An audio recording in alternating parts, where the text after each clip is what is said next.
Hello, സിന്ദൂര പൊട്ടിൻ്റെ പുതിയൊരു എപ്പിസോഡിലേക്ക് എല്ലാവർക്കും സ്വാഗതം. ചാനൽ ആദ്യമായിട്ട് കാണുന്നവരാണെങ്കിൽ ഒന്ന് സബ്സ്ക്രൈബ് ചെയ്തിട്ട് ലൈക്ക് ചെയ്യണേ. അപ്പോൾ അരവിന്ദും ശാലിനിയും കൂടി നടന്നു വരുന്ന സമയത്ത് അരവിന്ദിൻ്റെ കുറച്ച് ഫ്രണ്ട്സ് കണ്ടിട്ടുണ്ടായിരുന്നു.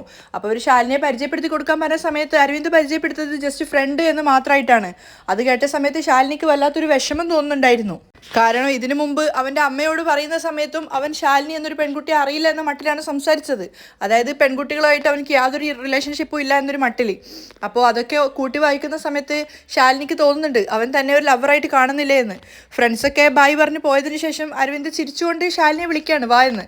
പക്ഷേ ശാലിനിക്ക് അവനൊപ്പം പോവാൻ തോന്നുന്നില്ല. ഏയ് ശാലിനി, എന്താ പറ്റിയത്? നിൻ്റെ സ്കൂൾ ഫ്രണ്ട്സിൻ്റെ കൂടെ, അതായത് നിൻ്റെ കൂടെ കുട്ടിക്കാലം തൊട്ട് പഠിച്ച ഫ്രണ്ട്സിനോട് പോലും അവരോട് ഞാൻ നിൻ്റെ ലവറാണെന്ന് പറയാൻ നിനക്ക് പറ്റുന്നില്ല അല്ലേ? അത് കേട്ടതും അരവിന്ദ് ആകെ ടെൻഷനോടെ നിൽക്കുകയാണ്. കാരണം താൻ അങ്ങനെ പറഞ്ഞത് ശാലിനിയെ ഹേർട്ട് ചെയ്യുന്നുള്ളത് അവൻ ചിന്തിച്ചിട്ടുണ്ടായിരുന്നില്ല.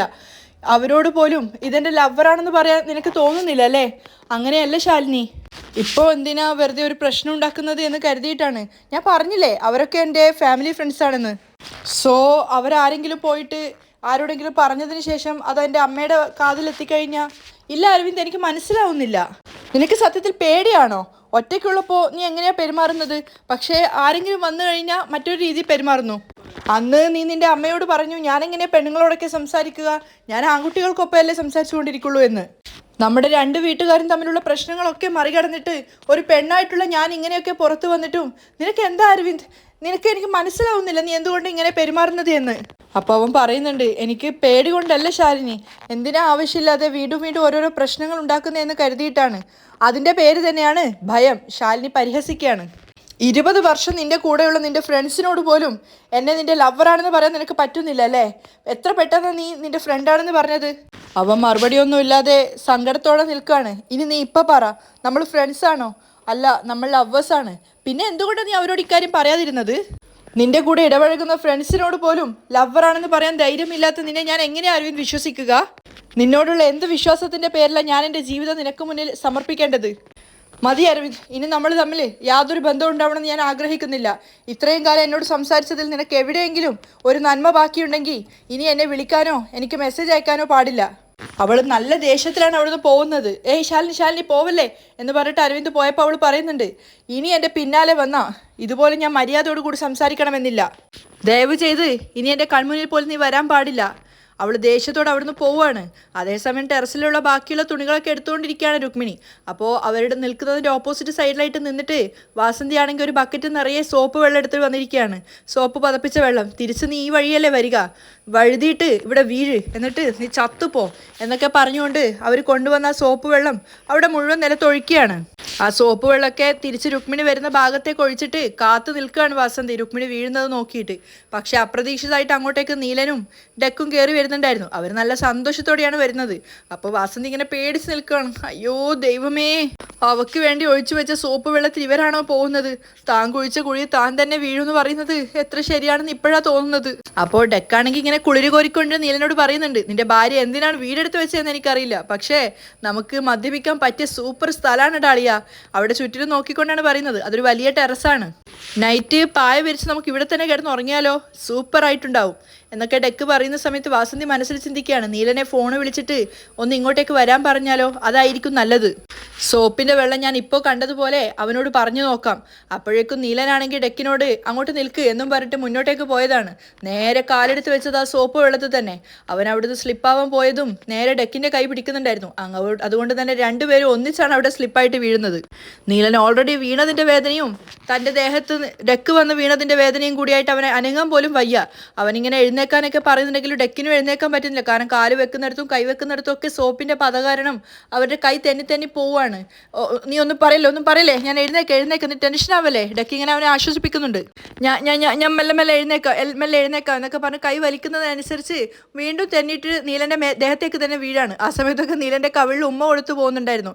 അപ്പോൾ നീലൻ പറയുന്നുണ്ട് അയ്യോ ഇതിനിടയിൽ ഉമ്മ വെക്കാനാണോ നിങ്ങൾക്ക് നേരം? എടാ ഞാൻ മുത്തം തരുന്നതല്ല, എൻ്റെ കൈ വഴുതി വീഴുന്നതാ. അയ്യോ നിങ്ങൾ രാത്രി ഉറങ്ങുന്നത് പോലെ നല്ല നല്ല സൂപ്പറായിട്ട് എൻ്റെ ദേഹത്ത് വന്ന് കിടക്കുകയാണ്. എനിക്ക് നിങ്ങളുടെ വെയിറ്റ് സഹിക്കാൻ പറ്റുന്നില്ല, ഒന്ന് എഴുന്നേക്ക്. എൻ്റെ വെയിറ്റൊക്കെ നിനക്കൊരു വെയിറ്റ് ആണോടാ? ആകെ 150 കിലോ മാത്രമേ ഞാനുള്ളൂ. ഇനി നീ എൻ്റെ വെയിറ്റ് പോലും സഹിക്കാൻ പറ്റില്ലെന്ന് പറഞ്ഞാൽ എന്താടാ ചെയ്യുക എന്നൊക്കെ പറഞ്ഞ് അവർ രണ്ടുപേരും അവിടെ കിടന്നിട്ട് ഉരുണ്ട് കളിക്കുകയാണ് എഴുന്നേക്കാൻ പറ്റാതെ. അപ്പോഴേക്കും അവരുടെ നിലവിളി ശബ്ദം കേട്ടിട്ട് രാധിക അങ്ങോട്ടേക്ക് വന്നിട്ടുണ്ടായിരുന്നു. വാസന്തിയാണെങ്കിൽ അവർ വഴുതി വീണതുകൊണ്ട് തന്നെ പേടിച്ചിട്ട് അങ്ങോട്ടേക്ക് പോകുന്നില്ല. രാധിക വന്നിട്ട് അയ്യോ നീലേട്ടാ എന്ത് പറ്റിയേ എന്നൊക്കെ ചോദിക്കുകയാണ്. എങ്ങനെയൊക്കെയോ നീലൻ തന്നെ ദേഹത്ത് നിന്ന് ഡെക്കിനെ തള്ളി മാറ്റുകയാണ്. എന്നിട്ട് അവനെ എഴുന്നേക്കാൻ ശ്രമിച്ചതും നേരെ അവനെ പിടിച്ച് എഴുന്നേൽപ്പിക്കാന്ന് കരുതി വന്ന രാധിക അതേ സോപ്പ് വെള്ളത്തിൽ വഴുതിയിട്ട് അവൻ്റെ ദേഹത്തേക്ക് പഴയതുപോലെ ഡെക്ക് കിടന്നതുപോലെ അവളും വന്ന് നേരെ അവൻ്റെ ദേഹത്തേക്കാണ് വീണത്. അപ്പോൾ വാസന്തി പോലും അറിയാതെ അവരുടെ വായിൽ കൈവച്ചു പോവാണ്. അയ്യോ ഇതിനിടയിലേക്ക് നിന്നോട് അരടി വരാൻ പറഞ്ഞു എന്നും പറഞ്ഞിട്ട് നീലൻ അവളെ മാറ്റാനാണ് പിന്നീട് ശ്രമിക്കുന്നത്. അപ്പോഴേക്കും ടെറസിലുള്ള ബഹളം കേട്ടിട്ട് ഇന്ദു അങ്ങോട്ടേക്ക് വന്നിട്ടുണ്ടായിരുന്നു. ഇന്ദു കയറി വരുമ്പോൾ കാണുന്ന കാഴ്ച തന്നെ നീലൻ്റെ ദേഹത്തേക്ക് ചേർന്ന് കിടന്ന് എഴുന്നേക്കാൻ വേണ്ടി കഷ്ടപ്പെടുന്ന രാധികയാണ്. അവളും ഡെക്ക് ചെയ്തതുപോലെ എഴുന്നേക്കാൻ ശ്രമിക്കും തോറും നീലൻ്റെ ദേഹത്തേക്ക് തന്നെ വീണ്ടും വീണ്ടും വീണുകൊണ്ടേയിരിക്കുകയാണ്. ഭുവന പറഞ്ഞ കാര്യങ്ങളും തൻ്റെ കൺമുന്നിൽ കൂടി നടക്കുന്ന കാര്യങ്ങളും ഒക്കെ കൂടെ കൂട്ടി വായിച്ചപ്പോഴേക്ക് ഇന്ദുവിന് സഹിക്കാൻ വയ്യാത്ത ദേഷ്യമാണ് തോന്നുന്നത്. നീലൻ പോലെയൊക്കെ രാധിക എഴുന്നേൽപ്പിക്കാൻ ശ്രമിക്കുന്നുണ്ട്. ഡെക്കിനെ പിടിച്ചു മാറ്റിയതുപോലെ രാധികയെ പിടിച്ചു മാറ്റാനും അവനെ കൊണ്ട് സാധിക്കുന്നില്ല. അപ്പോൾ അവളാണെങ്കിൽ എഴുന്നേക്കാൻ ശ്രമിക്കും തോറും കൈ വഴുതി വീണ്ടും വീണ്ടും അവൻ്റെ ദേഹത്തേക്ക് തന്നെ വീഴാണ്. എങ്ങനെയൊക്കെയോ രാധിക എഴുന്നേക്കാൻ ശ്രമിക്കും തോറും നീലൻ്റെ ദേഹത്ത് വീണെങ്കിലും അവസാനം അവൾ എഴുന്നേക്കാണ്. അപ്പോൾ ഓപ്പോസിറ്റ് സൈഡിലാണ് ഡെക്ക് വീണ് കിടക്കുന്നത്. അയാളിങ്ങനെ പറയുന്നുണ്ട്, എടാ ദുഷ്ട, ഈ സമയത്ത് പോലും നീ ആഹ്ലാദിക്കുകയാണോ? അയ്യോ എന്നെ പിടിച്ച് എഴുന്നേൽപ്പിക്കാൻ ആരുമില്ലേ എന്നൊക്കെ വിളിച്ച് അലറുകയാണ് അയാൾ. അവസാനം ഒരു വിധത്തിൽ എങ്ങനെയൊക്കെയോ രാധിക എഴുന്നേറ്റതിന് ശേഷം അവൾ നീലനെ പിടിച്ച് എഴുന്നേൽപ്പിക്കുകയാണ്. ആ സമയത്തൊക്കെ ഡെക്ക് നിലത്ത് കിടന്ന് ഇങ്ങനെ ബഹളം വെക്കുന്നുണ്ട്, അയ്യോ എന്നെ ഒന്ന് പിടിച്ച് എഴുന്നേൽപ്പിക്കുന്നു. ഈ കാഴ്ചകളൊക്കെ കണ്ടുകൊണ്ട് ഇന്ദു മുൻപിലുണ്ടായിരുന്നെങ്കിലും ഇവരാരും തന്നെ ഇന്ദുവിനെ കാണുന്നില്ല. അപ്പോൾ ഡെക്ക് താഴെ കിടന്ന് നിലവിളിക്കുകയാണ്, എടി രാധിക ഞാൻ പറഞ്ഞത് നീ കേട്ടില്ലേ? എന്നെ പിടിച്ച് എഴുന്നേൽപ്പിക്കടി. നിങ്ങളെ പിടിച്ച് എഴുന്നേൽപ്പിക്കാം ഞാനെന്താ ട്രെയിനാണോ? വരുന്നവരെയും പോകുന്നവരെയൊക്കെ ഏറ്റിക്കൊണ്ടു പോവാൻ? തനിയെ എഴുന്നേറ്റ് പൊയ്ക്കോ. അപ്പോഴേക്കും നീലനോട് പറയുന്നുണ്ട്, എടാ നീല എന്നെ ഒന്ന് പിടിച്ചെഴുന്നേൽപ്പിക്കടാ, അല്ലെങ്കിലേ നിനക്ക് ഞാൻ പറയുന്നതൊന്നും കേൾക്കില്ല. ഇപ്പോൾ അവൾ നിന്റെ കയ്യിൽ പിടിച്ച് നിൽക്കുക, ഇനി ഒന്നും കേൾക്കില്ല. ഇതൊക്കെ ഇന്ദു കേട്ടുകൊണ്ട് നിൽക്കുന്നുണ്ടായിരുന്നു. അപ്പോൾ നീലനാണെങ്കിൽ ഒന്നും അറിയാത്ത പോലെ രാധികയോട് പറയുന്നുണ്ട്, ആരോ ശബ്ദം വെക്കുന്ന പോലെ തോന്നുന്നില്ലേ? അതേടാ നിന്റെ ഒന്നും ഒരു സഹായം എനിക്ക് വേണ്ടടാ, ഞാൻ തന്നെ എഴുന്നേറ്റോളാടാ. അപ്പോൾ വാസന്തി ചിന്തിക്കുന്നുണ്ട്, അയ്യോ എന്തൊക്കെയാ സംഭവിച്ചത്, ഇനി ഇവിടെ നിന്ന് കഴിഞ്ഞാൽ ശരിയാവില്ല എന്നും പറഞ്ഞിട്ട് അവർ വേഗം അങ്ങോട്ടേക്ക് പോവാണ്. എടാ നീല എന്താടാ ശ്രദ്ധിച്ചിട്ട് വന്നൂടെ? സോപ്പ് വെള്ളം താഴെ ഉള്ളത് പോലും നോക്കാതെ കാല് വെച്ചത് ആരാ അമ്മ? സോപ്പ് വെള്ളം ഇവിടെ ഒഴിക്കുന്നു ചിന്തിക്കുക. 3 പേരും വേദന കൊണ്ട് പൊളയാണ്. കാരണം വീണതിൻ്റെ വേദന 3 പേർക്കുണ്ടായിരുന്നു. ഡെക്കിനാണ് ഏറ്റവും കൂടുതൽ വേദനിക്കുന്നത്. അയാളിങ്ങനെ സ്വയം പറഞ്ഞുകൊണ്ടിരിക്കുകയാണ്, ഏത് മഹാഭാപിയാണോ ഈ സോപ്പ് വെള്ളം ഇവിടെ ടെറസ് കൊണ്ടുവന്ന് ഒഴിച്ചത്? അതിനിപ്പോൾ എൻ്റെ കൈ കിട്ടിയാൽ ഞാനതിനെ എന്നൊക്കെ പറയുന്ന സമയത്ത് വാസന്തി കുനിച്ച് നിൽക്കുകയാണ്. ഡെക്ക് നീലനെയും നീലൻ ഡെക്കിനെയും പിടിച്ചിട്ട് എഴുന്നേക്കാൻ ശ്രമിക്കുന്നുണ്ടെങ്കിലും രണ്ടുപേരുടെയും ദേഹം വേദന കൊണ്ട് പൊളയാണ്. അപ്പോഴൊക്കെ രാധിക നീലനോട് മാത്രമേ ചോദിക്കുന്നുള്ളൂ, എന്താ നീലേട്ടാ പറ്റിയെന്ന്. അപ്പോൾ ഇതൊക്കെ കണ്ടുകൊണ്ടാണ് രുക്മിണി അങ്ങോട്ടേക്ക് വരുന്നത്. രുക്മിണി വന്നപ്പോൾ തന്നെ നിലത്ത് ഉള്ള സോപ്പ് വെള്ളവും അതിൽ വീണ് കിടന്ന 3 പേരെയൊക്കെ കണ്ടപ്പോൾ രുക്മിണിക്ക് കാര്യം ഏതാണ്ട് പിടികിട്ടി. അവർ വാസന്തി ഒരു നോട്ടം നോക്കുവാണ്. വാസന്തി രുക്മിണിയെ നോക്കിക്കൊണ്ട് തന്നെയാണ് നിൽക്കുന്നത്. അപ്പോൾ അവർ രുക്മിണി മനസ്സിൽ ചിന്തിച്ചുകൊണ്ട് വാസന്തിയോടായിട്ട് സംസാരിക്കുകയാണ്, ഈ സോപ്പ് വെള്ളം എനിക്ക് വേണ്ടി ഒഴിച്ചതായിരിക്കും അല്ലേ? അതേടി നിനക്ക് വേണ്ടി തന്നെയായിരുന്നു ഒഴിച്ചത്. ഇപ്പോൾ മനസ്സിലായോ? കർമ്മ എന്ന് പറയുന്നത് ബൂമറാങ് പോലെയാണ്. നീ ഒഴിച്ച സോപ്പ് വെള്ളത്തിൽ നിന്റെ മകൻ തന്നെ വന്ന് വീണു. വാസന്തി ദേഷ്യത്തോടെ ഒന്നും പറയാതെ നീലനെ നോക്കുകയാണ്. അവൻ വേദന കൊണ്ട് പൊളയുന്നുണ്ടായിരുന്നു. അപ്പോൾ രാധിക നീലനോട് പറയാണ്, വാ നീലേട്ടാ ഞാൻ താഴേക്ക് കൂട്ടിക്കൊണ്ട് പോവാം. അപ്പോഴാണ് ഇന്ദു ഇടപെടുന്നത്. രാധികയോടുള്ള ദേഷ്യവും നീലനോടുള്ള ദേഷ്യവും ഒക്കെ ചേർന്ന ശബ്ദത്തിലാണ് ഇന്ദു സംസാരിക്കുന്നത്. നീലേട്ടനെ ഞാൻ കൂട്ടിക്കൊണ്ട് പോയിക്കോളാം. അപ്പോൾ നീലനാണെങ്കിൽ അതിശയത്തിൽ ഇന്ദുവിനെ നോക്കിക്കൊണ്ട് ചോദിക്കുകയാണ്, നീ എപ്പോഴാണ് വന്നത് ഇന്ദു? ഞാൻ തുടക്കത്തിലേ വന്നിട്ടുണ്ടായിരുന്നു. ഇന്ദു ദേഷ്യത്തോടെ പല്ല് കടിച്ചുകൊണ്ടാണ് അവനോട് സംസാരിക്കുന്നത്. ഞാനിവിടെ തറയിൽ വീണു ഇന്ദു. ഞാൻ കണ്ടിട്ടുണ്ടായിരുന്നല്ലോ.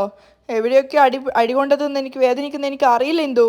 ഇന്ദുവിന് വരുന്ന ദേഷ്യത്തിൽ ഇങ്ങനെ പല്ല് കടിച്ചുകൊണ്ടാണ് അവൾ മറുപടി കൊടുക്കുന്നത്. നമുക്ക് നോക്കാം വാ എന്ന് പറഞ്ഞിട്ട് അവൾ നീലനെ പിടിച്ച് സഹായിക്കുകയാണ്. രാധികയോടുള്ള ദേഷ്യത്തോടു കൂടി തന്നെയാണ് ഇന്ദു നീലനെയും കൂട്ടിക്കൊണ്ട് അവിടെ നിന്ന് പോകുന്നത്. അവളുടെ തോളിൽ കൈവച്ചുകൊണ്ട് അവൻ പോകുന്നത് നോക്കിയിട്ട് രുക്മിണി ഇങ്ങനെ സ്നേഹത്തോടെ നിൽക്കുകയാണ്, അവർ തമ്മിലുള്ള ആ ഒരു ഐക്യം കണ്ടിട്ട്.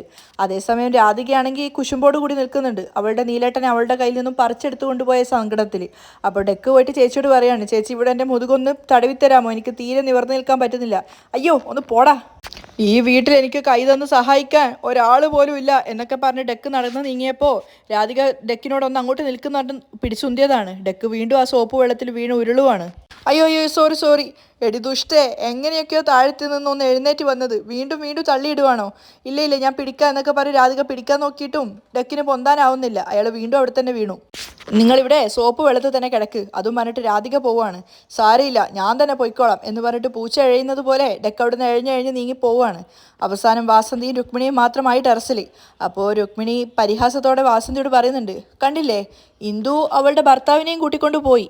അല്ല, രാധികയോടായിട്ടാണ് രുക്മിണി പറയുന്നത്. ഇനി നീ എന്ത് നോക്കിക്കൊണ്ട് നിൽക്കുക, പോവാൻ നോക്ക്. അപ്പോൾ രാധിക പറയാണ്, അതൊക്കെ എനിക്കറിയാം, നിങ്ങൾ പോവാൻ നോക്ക്. ഹാ, ഞാൻ പോയിക്കോളാം എന്നും പറഞ്ഞിട്ട് രുക്മിണി യാതൊരു ഭാവഭേദവും ഇല്ലാതെ ആ സോപ്പ് വെള്ളത്തിൽ കൂടി കൂളായിട്ട് നടന്നു പോവാണ്. അത് കണ്ടപ്പോൾ വാസന്തി ചിന്തിക്കുന്നുണ്ട്, ഇത്രയും സോപ്പ് വെള്ളം ഒഴിച്ചിട്ട് ഒരു കൂസലും ഇല്ലാതെ അവൾ നടന്നു പോവുകയാണല്ലോ. എങ്കിൽ പിന്നെ എനിക്കും പോകാവുന്നതേ ഉള്ളൂ എന്നും പറഞ്ഞ് വാസന്തി 2 സ്റ്റെപ്പ് വെച്ചതും അവർ തെന്നാൻ തുടങ്ങി. രാധിക ഉള്ളത് കാരണം അവർ വീഴാതെ പിടിച്ചു നിൽക്കുകയാണ്. ശബ്ദം കേട്ടിട്ട് രുക്മിണി വീണ്ടും അങ്ങോട്ടേക്ക് വരുന്നുണ്ട്. അവിടെ നടന്ന സീന് കണ്ടിട്ട് രുക്മിണിക്ക് ശരിക്കും പറഞ്ഞാൽ ചിരി വരുന്നുണ്ടായിരുന്നു. അത് അവർ ആ മുഖത്ത് തന്നെ പരിഹാസ ചിരി ചിരിച്ച് കളിയാക്കിക്കൊണ്ടാണ് താഴേക്ക് പോകുന്നത്. അവസാനം രാധിക വാസന്തിയെ തന്നെ നോക്കിക്കൊണ്ട് നിൽക്കുകയാണ്. എന്നിട്ട് ചോദിക്കുന്നുണ്ട്, നിങ്ങൾ ചെയ്തതാണോ? വാസന്തി ചമ്മിക്കൊണ്ട് സമ്മതിക്കാണ്. നിങ്ങൾ ഇവിടെ ഒഴിച്ചു വെച്ച സോപ്പ് വെള്ളം കാരണം നിങ്ങളുടെ കുടുംബം മുഴുവൻ ഇപ്പോൾ ഒന്നായി പരലോകത്തേക്ക് പോവായിരുന്നു. ഇത്തവണ ഇങ്ങനെ സംഭവിച്ചു പോയി രാധിക, പക്ഷെ നീ അടുത്ത തവണ നോക്കിക്കോ, സൂപ്പറായിട്ട് ഞാൻ അവൾക്കൊരു കെണി വെക്കും. പിന്നെ രാധിക പ്ലീസ് അടി, നീ ഇവിടേക്ക് ഒന്ന് വൃത്തിയാക്കാമോ? രാധിക മുരണ്ടുകൊണ്ട് പറയാണ്, വാ താഴെ പോവാം. അതേസമയം നീലനെയും കൂട്ടിയിട്ട് ഇന്ദു മുറിയിലെത്തിയിട്ടുണ്ടായിരുന്നു. നീലൻ ഇങ്ങനെ ശബ്ദം ഉണ്ടാക്കിക്കൊണ്ടാണ് വരുന്നത്. അയ്യോ, എനിക്ക് വേദന സഹിക്കാൻ വയ്യേ, ഇന്ദു ശ്രദ്ധിച്ചിട്ട് കൂട്ടിക്കൊണ്ട് പോ, എവിടെയൊക്കെയാ വേദന എന്നറിയില്ല. അപ്പോഴൊക്കെ ഇന്ദു ഇങ്ങനെ മുറുമുറുത്തുകൊണ്ട് നീലനെ തന്നെ നോക്കിക്കൊണ്ട് നിൽക്കുകയാണ്, മറുത്തൊന്നും പറയാതെ. വീണ വീഴ്ചയിൽ എവിടെയൊക്കെയാ അടികൊണ്ടേന്ന് അറിയില്ല. അങ്ങനെ ബെഡിനടുത്തെത്തിയ സമയത്ത് നീലൻ്റെ കൈ അവളുടെ തോളിൽ നിന്ന് മാറ്റിയിട്ട് അവളിങ്ങനെ അവനെ തന്നെ നോക്കിക്കൊണ്ട് നിൽക്കുകയാണ്. ഇന്ദു വീണപ്പോൾ എവിടെയൊക്കെയാ വേദനിച്ചെന്ന് അറിയില്ല, ശ്രദ്ധിച്ചിട്ട് ചെയ്യണേ ഇന്ദു. ഇന്ദു അതേ നോട്ടം തന്നെ അവനെ നോക്കിക്കൊണ്ട് നിൽക്കുകയാണ്. എൻ്റെ അമ്മ പറയാറുണ്ട്, പ്രസവിച്ചാൽ മാത്രമേ ഒരു കുഞ്ഞിനെ പ്രസവിക്കാനുള്ള ബുദ്ധിമുട്ട് മനസ്സിലാവുള്ളൂ എന്ന്. അതെന്താ വേദനയെന്ന് ഇപ്പോഴാണ് എനിക്ക് മനസ്സിലായത്. ഈ വേദന എത്രത്തോളം ഉണ്ടാവും എന്ന് ആർക്കറിയാം ദൈവമേ.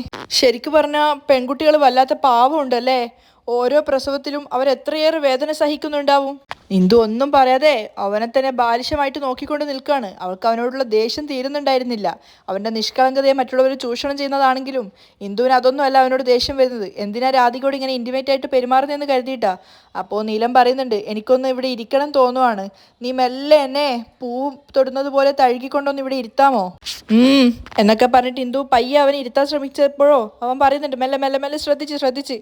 പക്ഷെ അപ്പോഴേക്കും ഇന്ദുവിൻ്റെ ക്ഷമ നശിച്ചിട്ടുണ്ടായിരുന്നു. അവൾ പിടിച്ചൊരു തള്ളു കൊടുക്കുകയാണ്. നീല നേരെ കിടക്കയിലേക്ക് പോയിട്ട് വീഴാണ്. അവൻ എഴുന്നേറ്റിട്ട് അവളിങ്ങനെ നോക്കുന്നുണ്ട്. ഭദ്രകാളിയെ പോലെയാണ് ഇന്ദു നിൽക്കുന്നത്. ഇന്ദുവിന് വന്ന ദേഷ്യത്തോടെയാണ് അവൾ അവനെ നോക്കിക്കൊണ്ട് നിൽക്കുന്നത്. അവനും അതിശയത്തോടെ ചോദിക്കുകയാണ്, താഴേക്ക് വരെ നീ സ്നേഹത്തോടെയല്ലേ കൂട്ടിക്കൊണ്ടുവന്നത്? അതുമാത്രമല്ല, സ്ത്രീകൾ ചെയ്യുന്ന നല്ല കാര്യങ്ങളെക്കുറിച്ച് ഞാനിപ്പോൾ എത്ര വലിയ പുകഴ്ത്തലാണ് പുകഴ്ത്തിയത്, എന്നിട്ട് നീ എന്താ ഇങ്ങനെ ചെയ്തത്? ഇന്ദു മറുപടി ഒന്നും പറയുന്നില്ലെങ്കിലും അവളുടെ കണ്ണ് നിറയെ ടെറസിൽ വെച്ച് കണ്ട ആ കാഴ്ച തന്നെയാണ്. രാധിക വീണ്ടും വീണ്ടും എഴുന്നേൽക്കാൻ ശ്രമിക്കുന്നതും നീലൻ്റെ ദേഹത്തേക്ക് വീഴുന്നതും അവനവളെ പിടിച്ച് എഴുന്നേൽപ്പിക്കാൻ ശ്രമിക്കുന്നതും അങ്ങനെ ആ ഒരു കാഴ്ച വന്നുകൊണ്ടിരിക്കുന്നതിനനുസരിച്ച് ഇന്ദുവിൻ്റെ മുഖഭാവം മാറിക്കൊണ്ടേയിരിക്കുകയാണ്. ഇന്ദുവിനെ നോക്കുന്ന സമയത്ത് നീലനെ ശരിക്കും ഭദ്രകാളിയെ പോലെയാണ് തോന്നുന്നത്. അവളുടെ മുഖമൊക്കെ ചുവന്നിട്ടുണ്ടായിരുന്നു. ഇന്ദു, ഒന്ന് ക്ഷമയോടെ എന്നെ ഇരുത്താനല്ലേ പറഞ്ഞത്, പക്ഷെ നീ എന്താ എന്നെ വേഗത്തിൽ തള്ളിയിട്ടത്? അപ്പോൾ അവൾ പറയുന്നുണ്ട്, നിങ്ങളെ ഞാൻ വേഗത്തിൽ തള്ളിയിട്ടതല്ല, വേണമെന്ന് കരുതി തള്ളിയിട്ടതാ. എന്താ ഇന്ദു, സിനിമയിലൊക്കെ ആൾക്കാർ പെട്ടെന്ന് ഫേസ് ചേഞ്ച് ചെയ്യുന്നത് പോലെ പെട്ടെന്ന് എന്താ നിന്റെ മുഖത്തൊരു റെഡ് വെളിച്ചടിക്കുന്നത്? അപ്പോൾ ഇന്ദു ദേഷ്യത്തോട് ചോദിക്കുകയാണ്, നിങ്ങളിപ്പോൾ എന്ത് കാര്യമാണ് ചെയ്തത്? അന്ന് തന്നെ ഞാൻ നിങ്ങളോട് എന്താ പറഞ്ഞത്? രാധിക കല്യാണം കഴിച്ച് മറ്റൊരു വീട്ടിലേക്ക് പോകാനുള്ള പെണ്ണാണെന്ന് ഞാൻ പറഞ്ഞിട്ടില്ലേ? ആ പറഞ്ഞിട്ടുണ്ട്. പോകുന്നത് വരെ അവളെ എപ്പോഴും സൂക്ഷിച്ച് അവളുടെ കാര്യങ്ങളൊക്കെ ശ്രദ്ധിച്ച് അവളെ തിരിച്ച് പറഞ്ഞയക്കുന്നത് നമ്മുടെ ഉത്തരവാദിത്തമാണെന്ന് ഞാൻ പറഞ്ഞിട്ടുള്ളതല്ലേ? അതെ, താൻ പറഞ്ഞിട്ടുണ്ടായിരുന്നു, കറക്റ്റ് തന്നെയാണ്. പക്ഷേ ഇന്ദു, അതിനും ഇതിനും തമ്മിൽ എന്താ ബന്ധം? ചുമ്മാ ഒന്നും അറിയാത്തതുപോലെ പൊട്ടനായിട്ട് അഭിനയിക്കല്ലേ. അഭിനയിക്കുന്നോ? പിന്നെ അല്ലാതെ. നിങ്ങൾ നേരെ ടെറസിലേക്ക് പോവുക, എന്നിട്ട് സോപ്പ് വെള്ളത്തിൽ വഴുതി വീഴുക, അവിടെ വന്ന് രാധിക നിങ്ങളെ പിടിച്ചെഴുന്നേൽപ്പിക്കാൻ ശ്രമിക്കുക. ഛേ, എന്തൊക്കെയാ ഈ വീട്ടിൽ നടക്കുന്നത്? ഞാൻ ഇത്രയ്ക്കും നിങ്ങളോട് പറഞ്ഞു തന്നിട്ടും വീണ്ടും ഇത് തന്നെയാണ് ഈ വീട്ടിൽ നടക്കുന്നതെങ്കിൽ ഇതിനൊക്കെ ആരാ കാരണം എന്നോ? അപ്പോൾ നീലൻ ചെറിയ കുട്ടികളെ പോലെ കൈയൊക്കെ ഉയർത്തി പിടിച്ചിട്ട് പറയാണ്, ഇന്ന് ഞാനാണ് കാരണം. ഇന്ദുവിൻ്റെ നോട്ടം നീലനെ വല്ലാതെ ഭയപ്പെടുത്തുന്നുണ്ടായിരുന്നു. ദൈവമേ, ഇന്ദു നോക്കുന്ന നോട്ടം കണ്ടാൽ ശരിക്കും പേടിയാവുന്നുണ്ടല്ലോ. വെയിറ്റ് ഇന്ദു, ഞാൻ നിനക്ക് മനസ്സിലാവുന്ന പോലെ പറഞ്ഞു തരാം. ഞാനും ഡക്ലേസും കൂടെ മുകളിലേക്ക് സ്റ്റെപ്പ് കയറി പോയതാണ് ടെറസിൽ. ആ സമയത്ത് ഏതോ അറിവില്ലാത്ത മന്ദബുദ്ധി അവിടെ ടെറസിൽ സോപ്പ് വെള്ളം ഒഴിച്ചിട്ടുണ്ടായിരുന്നു. അതിലേക്ക് കാലെടുത്ത് വെച്ച് ഞാൻ ആദ്യം തെന്നി വീഴാൻ പോയി. എന്നെ പിടിക്കാൻ വന്ന ഡെക്ലേസ് ആണെങ്കിൽ എൻ്റെ ദേഹത്തേക്ക് വീണു. അങ്ങനെ ഞങ്ങൾ രണ്ടുപേരും ആ സോപ്പ് വതയിൽ നിന്ന് എഴുന്നേക്കാൻ കഴിയാതെ കഷ്ടപ്പെടുന്ന സമയത്താണ് ഞങ്ങളെ രക്ഷിക്കാൻ വേണ്ടി രാധിക വന്നത്. അവളാണ് എനിക്ക് കൈതന്ന് എന്നെ പിടിച്ചെഴുന്നേൽപ്പിച്ച് സഹായിച്ചത്. അത് ഇന്ദുവും കണ്ടതല്ലേ? വീണ് കിടക്കുന്നവർക്ക് കൈ കൊടുത്തവരെ പിടിച്ചെഴുന്നേൽപ്പിക്കുന്നത് നല്ല കാര്യമല്ലേ ഇന്ദു? ഇതിനെന്തിനാ താൻ ദേഷ്യപ്പെടുന്നത്? അതെന്താ, ആ കൈ വെച്ചിട്ട് അവൾക്ക് ഡെക്ലേസ് ചേട്ടനെ എണീപ്പിക്കാൻ പറ്റില്ലായിരുന്നോ? അത് ശരിയാണല്ലോ എന്ന മട്ടിൽ നീല നിൽക്കുകയാണ്. എല്ലാവരും നോക്കിക്കൊണ്ട് നിന്നപ്പോൾ അവളെന്തിനാ കൈതന്ന് നിങ്ങളെ മാത്രം സഹായിച്ചത്? നിങ്ങളുടെ ദേഹത്ത് ആദ്യം വന്ന് വീണ് കിടന്നിട്ടുണ്ടായിരുന്നത് ഡെക്ലേസ് ചേട്ടനല്ലേ? ആദ്യം ആരെയാണ് പിടിച്ചെഴുന്നേൽപ്പിക്കേണ്ടത്? അദ്ദേഹത്തെ ആയിരുന്നില്ലേ? ആ ശരിയാണല്ലോ. എന്നിട്ട് അവൾ എന്താ ചെയ്തത്? അദ്ദേഹത്തെ പിടിച്ചു മാറ്റിയിട്ട് നിങ്ങൾക്ക് കൈതന്ന് നിങ്ങളെ പിടിച്ചെഴുന്നേൽപ്പിക്കാനാണ് ശ്രമിക്കുന്നത്. ഇതിനെന്താ അർത്ഥം? എന്താ അർത്ഥം? ഇന്ദു നീലന് നേരെ കൈ ചൂണ്ടിക്കൊണ്ടാണ് സംസാരിക്കുന്നത്. ഇന്ദു ശരിക്കും പൊസസീവ് ആയിട്ടുണ്ടായിരുന്നു. നീലനോടുള്ള സ്നേഹം ഇപ്പം അവൾക്ക് നന്നായിട്ടുണ്ടായിരുന്നു. ഇങ്ങനെയൊക്കെ ചോദിച്ചാ ഞാൻ എന്താ ഓരോന്നിന് അർത്ഥം പറഞ്ഞു തരാ? ഇന്ദു, താൻ കൈ താഴ്ത്ത്. എൻ്റെ കണ്ണിലിപ്പോൾ കുത്തുന്ന തോന്നുന്നത്. ഇന്ദു കൈ താഴ്ത്തിയിട്ട് അവനോട് പറഞ്ഞു കൊടുക്കുകയാണ്. ഞാനൊരു കാര്യം പറയാം. അവൾ കല്യാണപ്രായം എത്തിയ ഒരു പെണ്ണാണ്. മറ്റുള്ളവരുടെ കാഴ്ചപ്പാടിൽ നിങ്ങൾ രണ്ടുപേരും ചെയ്യുന്ന കാര്യങ്ങൾ അത്ര ശരിയായിട്ട് തോന്നില്ല. അവൾ കല്യാണം കഴിഞ്ഞ് മറ്റൊരു വീട്ടിലേക്ക് പോവേണ്ട പെണ്ണാണ്. അത് മനസ്സിൽ വെച്ചിട്ട് വേണം നിങ്ങൾ പെരുമാറാൻ. അതെ ഇന്ദു, എനിക്ക് മനസ്സിലായി. താൻ പറഞ്ഞത് എനിക്ക് നന്നായിട്ട് മനസ്സിലായി. ഇനി ഞാൻ ശ്രദ്ധിച്ചോളാം. ഇനി ഞാൻ കാൽ വഴുതി വീണാലും ശരി, കടലിൽ തന്നെ വീണാലും ശരി, ഒരു കാരണവശാലും ഞാൻ ഇനി രാധികയെ വിളിക്കില്ല. ഇന്ദു ഇന്ദു എന്ന് മാത്രമേ വിളിക്കുള്ളൂ. മതിയോ? അതിൻ്റെ ഒന്നും ഒരാവശ്യമില്ല. നിങ്ങൾ പരിസരബോധത്തോടെ നടന്നാൽ മാത്രം മതി. ഇപ്പം തന്നെ നിങ്ങളുടെ അമ്മാവൻ രാധിക ഇനി മകളായിട്ട് വേണ്ട എന്നും പറഞ്ഞിട്ട് ഇവിടുന്ന് ഇറങ്ങിപ്പോയതാണ്. എങ്ങനെയെങ്കിലും അദ്ദേഹത്തെ പോയി കണ്ട് സമാധാനിപ്പിച്ച് എത്രയും പെട്ടെന്ന് രാധികയുടെ വിവാഹം നടത്താൻ പറ്റുമോ അത്രയും പെട്ടെന്ന് അവളുടെ വിവാഹം നടത്താൻ നോക്ക്. പണത്തിന് എന്തെങ്കിലും ബുദ്ധിമുട്ടുണ്ടെങ്കിൽ നമ്മളെ കൊണ്ട് പറ്റുന്നത് പോലെയൊക്കെ സഹായിച്ചു കൊടുക്കാം. ഇന്ദു പറയുന്നത് കേട്ടപ്പോൾ നീലം മനസ്സിൽ ചിന്തിക്കുന്നുണ്ട്. ഡെക്ലേസ് ഏട്ടൻ പറയുന്നത് പോലെ ഇന്ദുവിൻ്റെ ഉള്ളിൽ നിന്ന് പൊസസീവ്നെസ് വർക്കൗട്ട് ആവുന്നുണ്ട്. നീല, ഏകദേശം ഇന്ദുവിന് നിന്നോട് ഇഷ്ടമാണെന്നാണ് എനിക്ക് തോന്നുന്നത്. ഇന്ദുവിനെ അവൻ പ്രണയത്തോടെ നോക്കിക്കൊണ്ട് നിന്നപ്പോൾ ഇന്ദു ദേഷ്യം കലർത്തിക്കൊണ്ട് ചോദിക്കാണ്, എന്താ ഇങ്ങനെ നോക്കിക്കൊണ്ട് നിൽക്കുന്നത്? അതല്ല ഇന്ദു, തനിക്ക് എത്ര വലിയ മനസ്സാണെന്ന് ആലോചിക്കുകയായിരുന്നു ഞാൻ. തൻ്റെ ശത്രുവാണെങ്കിൽ പോലും അവളുടെ വിവാഹം നടത്തി കൊടുക്കാനൊക്കെ താൻ മുന്നിട്ട് നിൽക്കുന്നുണ്ടല്ലോ. മറ്റുള്ളവർക്ക് നന്മ വരുന്ന കാര്യങ്ങൾ മാത്രമേ താൻ ചെയ്യുന്നുള്ളൂ. You are great great. Neelan ഇങ്ങനെ അവളെ പുകഴ്ത്തുന്ന കേട്ടപ്പോൾ ഇന്ദു ഇങ്ങനെ പല്ല് കടിച്ചുകൊണ്ട് തന്നെയാണ് അവനെ നോക്കുന്നത്. അവളുടെ ഉള്ളിൽ ശരിക്കും പറഞ്ഞാൽ നീലനോട് നല്ല സ്നേഹം ഉണ്ടായിരുന്നു. അവിടെയാണ് ഇന്നത്തെ എപ്പിസോഡ് വൈൻഡപ്പ് ചെയ്യുന്നത്.